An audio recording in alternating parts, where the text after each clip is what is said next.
అవినీతి అక్రమాల కేసులో ఏసీబీకి చిక్కిన డీఎస్పీ భీమిరెడ్డి రిమాండ్ రిపోర్టులో కీలకమైన అంశాలు వెలుగులోకొచ్చాయి.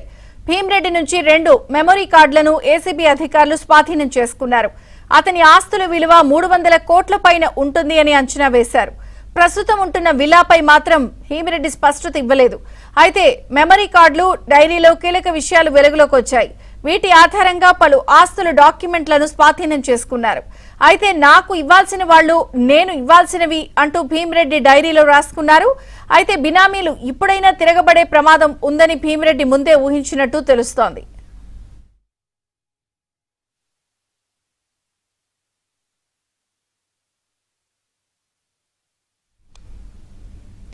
డీఎస్పీ భీమిరెడ్డి రిమాండ్ రిపోర్టులో కీలకమైన అంశాలు వెలుగు చూశాయి. పూర్తి వివరాలు క్రైమ్ ప్రతినిధి ప్రవీణ్ అందిస్తారు. ప్రవీణ్,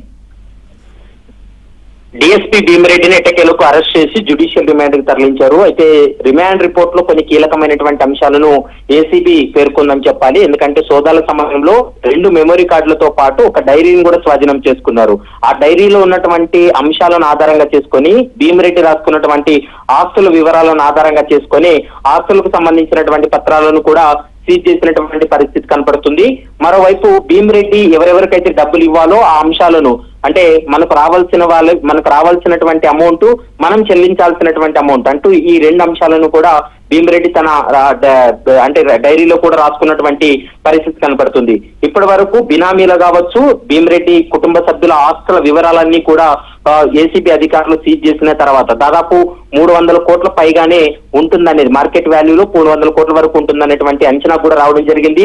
మరోవైపు చాలా వరకు ఈ యొక్క ఆస్తులన్నీ కూడా బినామీ పేర్ల మీద రిజిస్ట్రేషన్ చేయించాడు.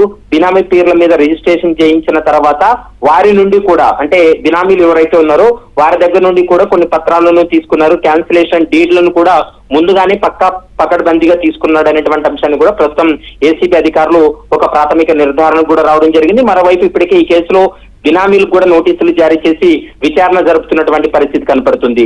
ఇక కొంత అంటే బంగారం కావచ్చు, మరోవైపు వెండి, క్యాష్ ను కూడా తన ఇంట్లో స్వాధీనం చేసుకున్నారు కాబట్టి వాటికి సంబంధించి కూడా సుదీర్ఘంగా విచారణ జరిపారు. ఇటీవల కొనుగోలు చేసినటువంటి విల్లా వ్యవహారానికి సంబంధించి ఏ విధంగా కొనుగోలు చేశారనేటువంటి అంశానికి సంబంధించి భీమిరెడ్డి నుండి ఎలాంటి స్పష్టత రాలేదనేటువంటి అంశాన్ని కూడా ప్రధానంగా ఆ రిమాండ్ రిపోర్ట్ కూడా పొందుపరిచినటువంటి పరిస్థితి కనపడుతుంది. కాబట్టి అవసరం అనుకుంటే మరోసారి భీమిరెడ్డిని కస్టడీకి తీసుకొని విచారణ జరిపేటువంటి అవకాశాలు అయితే కనిపిస్తున్నాయి.